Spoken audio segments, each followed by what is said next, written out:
Welcome to my YouTube channel. I hope आप लोग अच्छे होंगे।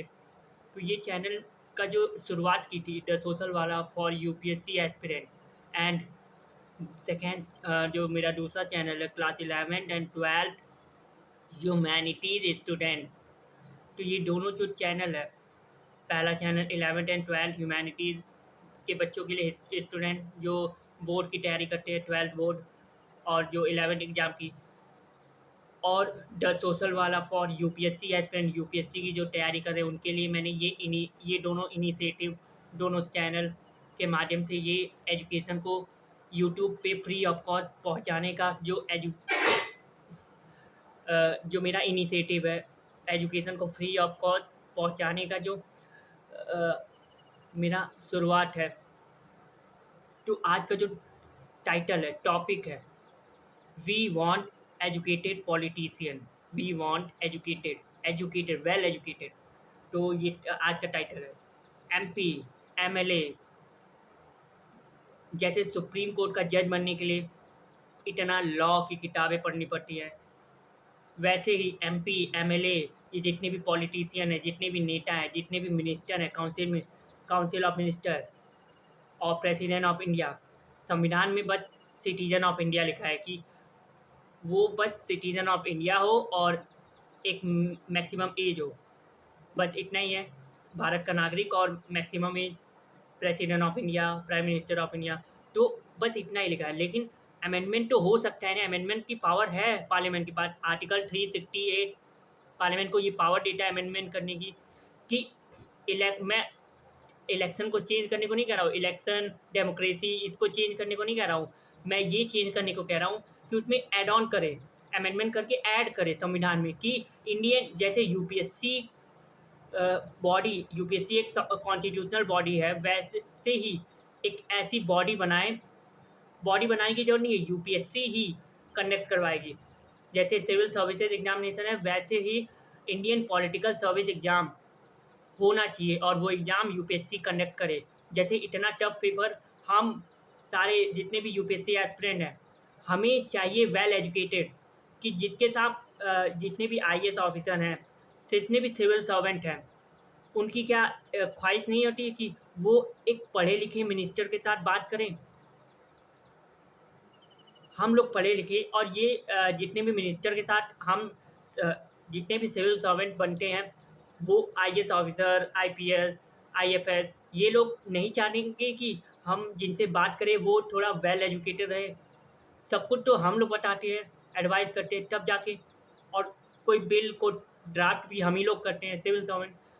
तो हमारी एक इच्छा नहीं है कि हम जिनसे डील कर रहे हैं, जिनसे बात कर रहे हैं, जिन एमपी से, जिन एमएलए से, या जिन भी मिनिस्टर से हम बात कर रहे हैं, क्या सिविल सर्वेंट से, मैं उनका एक्सपीरियंस बता रहा हूँ कि सिविल सर्वेंट नहीं चाहेंगे। जैसे इतना रिगरस जो एग्ज़ाम प्रोसेस है, प्रीलिम्स, मेंस और इंटरव्यू, जैसे ये प्रोसेस को पार करके एक एस्पिरेंट आईएएस ऑफिसर बनता है, सिविल सर्वेंट बनता है, तो उसकी ख्वाहिश नहीं है कि वो जिस सरकार के साथ काम करेगा, जो भी रूलिंग में है, जिसके साथ भी सर्विस में काम करेगा, क्या उसकी ख्वाहिश नहीं है कि वो एक पढ़े लिखे मिनिस्टर से बात करे, पढ़े लिखे मिनिस्टर से।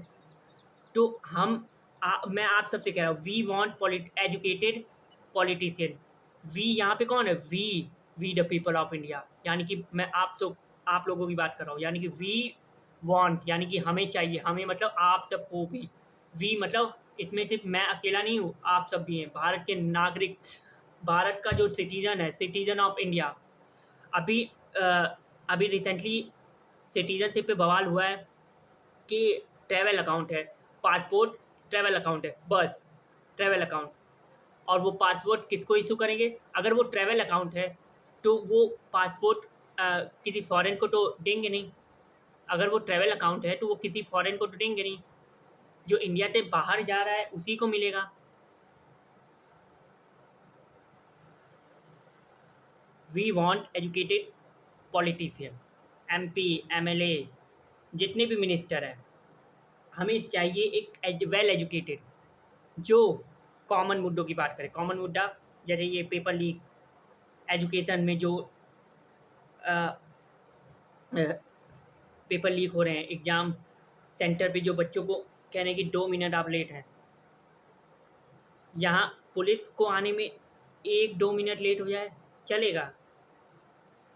इलेक्शन 2 मिनट लेट हो जाए, वो भी चलेगा। और जो सुप्रीम कोर्ट का जजमेंट है, वो भी न्याय देने में लेट करे, वो भी चलेगा। लेकिन एग्ज़ाम सेंटर पे कोई बच्चा अगर 2 मिनट लेट हुआ, तो वो नहीं चलेगा। तो इसलिए हमें चाहिए, we want educated, well educated politician. और ये वीडियो आप उन सभी लोगों को बताइए, सभी लोगों को पता चलना चाहिए, जितने भी नागरिक हैं भारत के, जिनके पास भी राइट टू वोट है, अपने राइट टू वोट का सही इस्तेमाल करें, राइट टू वोट का जेन्युइन इस्तेमाल करें एकदम। क्योंकि जिसके पास भी पावर है, वो प्राइम मिनिस्टर ऑफ इंडिया, वो देश की सबसे हाईएस्ट अथॉरिटी है। हाईएस्ट अथॉरिटी है प्रेसिडेंट, लेकिन रियल अथॉरिटी तो प्राइम मिनिस्टर ही है। प्राइम मिनिस्टर काम कर रहे हैं, डिफैक्टो हेड। तो वो दोनों जो पद हैं, प्रेसिडेंट और प्राइम मिनिस्टर, वो पूरे देश के ऊपर एक रिस्पॉन्सिबिलिटी है। रिस्पॉन्सिबिलिटी मैंने बोला, पावर नहीं बोला, रिस्पॉन्सिबिलिटी है कि देश के हित के लिए, देश के जो जनता है, जिन ये इंफ्रा, रोड, हाईवेज और एजुकेशन, हेल्थ सेक्टर, तो इन सब पे बात करें, ना कि हिंदू मुस्लिम। तो आप लोग, और ये पेपर लीक की अकाउंटेबिलिटी के लिए किसी को हंगर स्ट्राइक में बैठना पड़ता है। मैं बात कर रहा हूँ सोनम सर की। कितना दिन हो गया हंगर स्ट्राइक पे बैठे हुए, कितना दिन हो गया है, और लोग लगे पड़े हैं कि वो देखो वॉशरूम में जाके खा रहे हैं। मतलब कितनी गंदी सोच है। वो डॉक्टर, वहाँ पे डॉक्टर भी है, वो बता रहा है कि सोनम सर ने कुछ नहीं खाया, और लोग लगे पड़े हैं कि वो वॉशरूम में जाके खा रहे हैं आराम से बर्गर और पिज़्ज़ा। तो लोग लगे पड़े हैं कि वो कहाँ जा रहे हैं, देखो सोनम सर पानी पी रहे हैं। तो लोग इन सब चक्करों में लगे पड़े हैं कि हंगर स्ट्राइक को तोड़ा उन्होंने। उन्होंने तोड़ा नहीं हंगर स्ट्राइक। अब भाई हंगर स्ट्राइक है, पानी पीने का वो नहीं है कि निर्जला उपवास। पानी तो पिएगा ना, पानी नहीं पिएगा तो, ना खाना खा रहा है ना पानी पी रहा है, तो वो कहाँ जी ही पाएगा। और हमारे जो इन्फ्लुएंसर है, वो सिर्फ बोल रहे हैं, हमें सपोर्ट करना चाहिए। हम लोग, वो सोनम सर हमारे लिए ही तो हंगर स्ट्राइक पे हैं, और हम लोग उनको थोड़ा-सा सपोर्ट नहीं दे सकते? जब हम लोग उनको सपोर्ट करेंगे तो उनकी हिम्मत बढ़ेगी। उन्होंने कुछ नहीं कहा है, लेकिन अगर आप लोग उन्हें सपोर्ट करेंगे तो उनकी हिम्मत नहीं बढ़ेगी। और इतनी सारी, 140 करोड़ की भारत की जनता है, और उनके पास एक ऐसा वेपन है, और उस वेपन का नाम है राइट टू वोट। और ये जितनी भी पॉलिटिकल पार्टी हैं, वो वोट के लिए ही तो कर रहे हैं ऐसा कुछ, धर्म के नाम पे। धर्म के नाम पे धर्म के नाम पे इलेक्शन नहीं होते। वोटर आईडी कार्ड कभी देखो ना, उस पे कोई रिलीजन का वो है, सिंबल है, ना किसी सरनेम है। तो कोई भी ना कास्ट है, ना वो है, रिलीजन है, उसमें सिर्फ नाम है और उम्र है 18, क्योंकि 18 ईयर की एज चाहिए वोट देने के लिए। तो सिर्फ उसमें नाम है और एज है और डेट ऑफ बर्थ। तो बस इतना ही है, ना उसमें रिलीजन का है कुछ, और उसमें नेशनैलिटी है बस। नेशनैलिटी मतलब इंडियन, क्योंकि भारत के नागरिक हैं, तो भारत में ही वोट कर रहे हैं, चाहे वो लोकसभा का हो या विधानसभा का हो, स्टेट लेजिस्लेटिव असेंबली। तो we want educated minister, we want educated MP MLA. अभी प्रीलिम 2026 पेपर हुआ है, प्रीलिम 2026। वो पेपर अगर यूपीएससी चेयरमैन एमपी एमएलए के सामने रखे ना, एमपी एमएलए, तो दिमाग जैसे बच्चों का घूम गया था, वैसे ही इन लोगों का भी घूम जाएगा। सॉल्व नहीं कर पाएंगे ये लोग, मैं लिख के दे रहा हूँ। ये एमपी एमएलए पेपर सॉल्व कर ही नहीं पाएंगे प्रीलिम्स 2026 जो इस साल हुआ है। और मैं ये चाह रहा हूँ कि अमेंडमेंट हो, पार्लियामेंट अमेंडमेंट करे और इलेक्शन के बाद इन सभी एमपी एमएलए का चुनाव एग्ज़ाम होना चाहिए। एग्ज़ाम होना चाहिए, Indian political service exam conducted by UPSC. UPSC conduct करना चाहिए। यूपीएससी से ऐसे सिविल सर्विसेज का एग्ज़ाम कंडक्ट करता है, क्योंकि अगर सिविल सर्वेंट पढ़ा लिखा होना चाहिए तो हमारे एमपी एमएलए भी पढ़े लिखे होने चाहिए।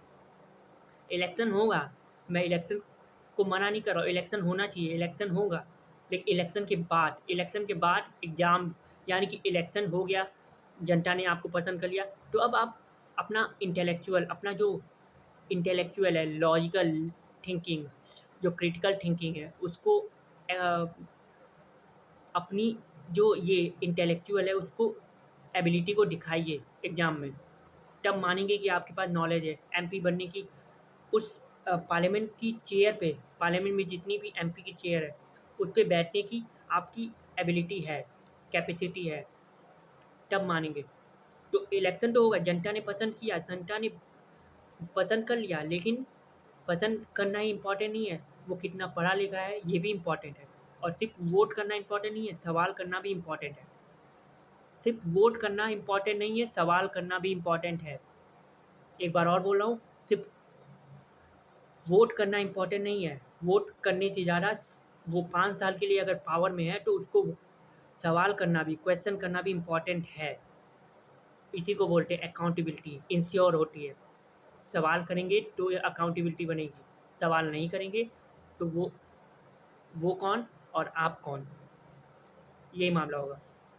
तो वी वांट एजुकेटेड मिनिस्टर। और according to the Ambedkar ji ने बोला था, ये मैं बार बार बोलूँगा, कि संविधान 2 साल 11 महीने 18 दिन इतना रिगरस डिबेट करके हमने बना तो दिया, लेकिन संविधान अंततः बुरा ही साबित होगा जब तक कि ऊपर के जो अथॉरिटी हैं, ऊपर की अथॉरिटी मतलब एमपी एमएलए और मिनिस्टर, ये लोग अगर करप्ट हैं तो उस संविधान का कोई मतलब नहीं। संविधान को सक्सेसफुल कैसे बनाना है, उसके संविधान के अकॉर्डिंग अगर सब कुछ हो रहा है तब जाके उस संविधान का मतलब है। अगर लोग ही करप्ट हैं तो उस संविधान का कोई मतलब नहीं। संविधान एक किताब है, बस लिखी हुई एक किताब है कि हमारे मेंबर ऑफ कॉन्स्टिट्यूएंट असेंबली ने लिख दिया, बस उससे ज़्यादा कुछ नहीं है।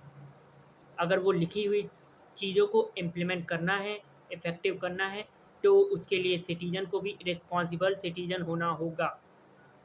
और we want educated politician, we want educated politician, we want educated politician. और ये वीडियो हर उन नागरिक तक, आप सब इस वीडियो को देखिए और अपनी राय कमेंट सेक्शन में बताइए। तो पूरे कंक्लूजन के पे आता हूँ कि आज के समय में कोई धर्म नहीं, कोई जाति नहीं, सिर्फ ह्यूमैनिटीज़ और सिर्फ ह्यूमैनिटी।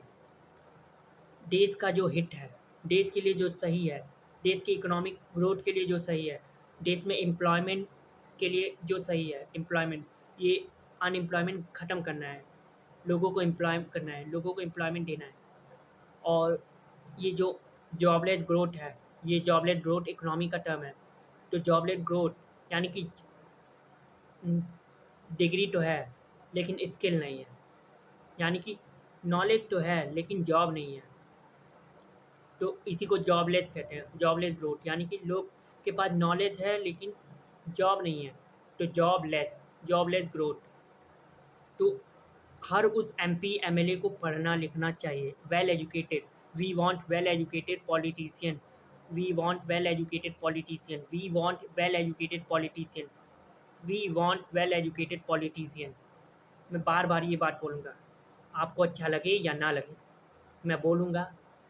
आज के समय में we want educated, well educated politician. पढ़े लिखे नेता की ज़रूरत है इस देश को, पढ़े लिखे। तो आई होप आपको ये वीडियो अच्छी लगी और शेयर करिए, ज़्यादा से ज़्यादा शेयर करिए। शेयर करेंगे तभी लोगों को पता लगेगा कि ये जो मुद्दा है, ये जितनी भी पॉलिटिकल पार्टी है, अगर ये कॉमन मुद्दों पे बात कर रही है, कॉमन मुद्दा क्या है? एजुकेशन, हेल्थ और इंफ्रा और भी क्लीन वाटर, साफ पानी, क्लीन एनवायरनमेंट ये भी, और इंटरनेट सर्विस। आज के समय में इंटरनेट भी बहुत इम्पोर्टेंट रोल प्ले कर रहा है, इंटरनेट भी चाहिए। तभी ना एजुकेशन, ऑनलाइन एजुकेशन को बढ़ावा मिलेगा। ऑनलाइन एजुकेशन ज़रूरी है, लेकिन ये इंटरनेट के कुछ नुकसान भी हैं, यानी कि डिजिटल वर्ल्ड के कुछ नुकसान भी है, डिजिटल दुनिया के, तो उनको भी टैकल करना है। तो ये अगर कोई चीज़ आ रही है तो उसका फ़ायदा भी है, उसका नुकसान भी है। कोई चीज़ अगर आ रही है, कोई नई चीज़ जैसे एआई, डेटा सेंटर, तो उसका फ़ायदा तो है, फ़ायदा है, लेकिन फ़ायदे से ज़्यादा उसका नुकसान पे फ़ोकस करना है। उसका जो नुकसान होगा उससे, जो वाटर क्राइसिस होगी, उस पे फ़ोकस करना होगा। फ़ायदा तो ठीक है, फ़ायदा अपनी जगह, लेकिन नुकसान देखो, वाटर क्राइसिस। तो होप सो अच्छा लगा। Thank you. जय हिंद, जय भारत।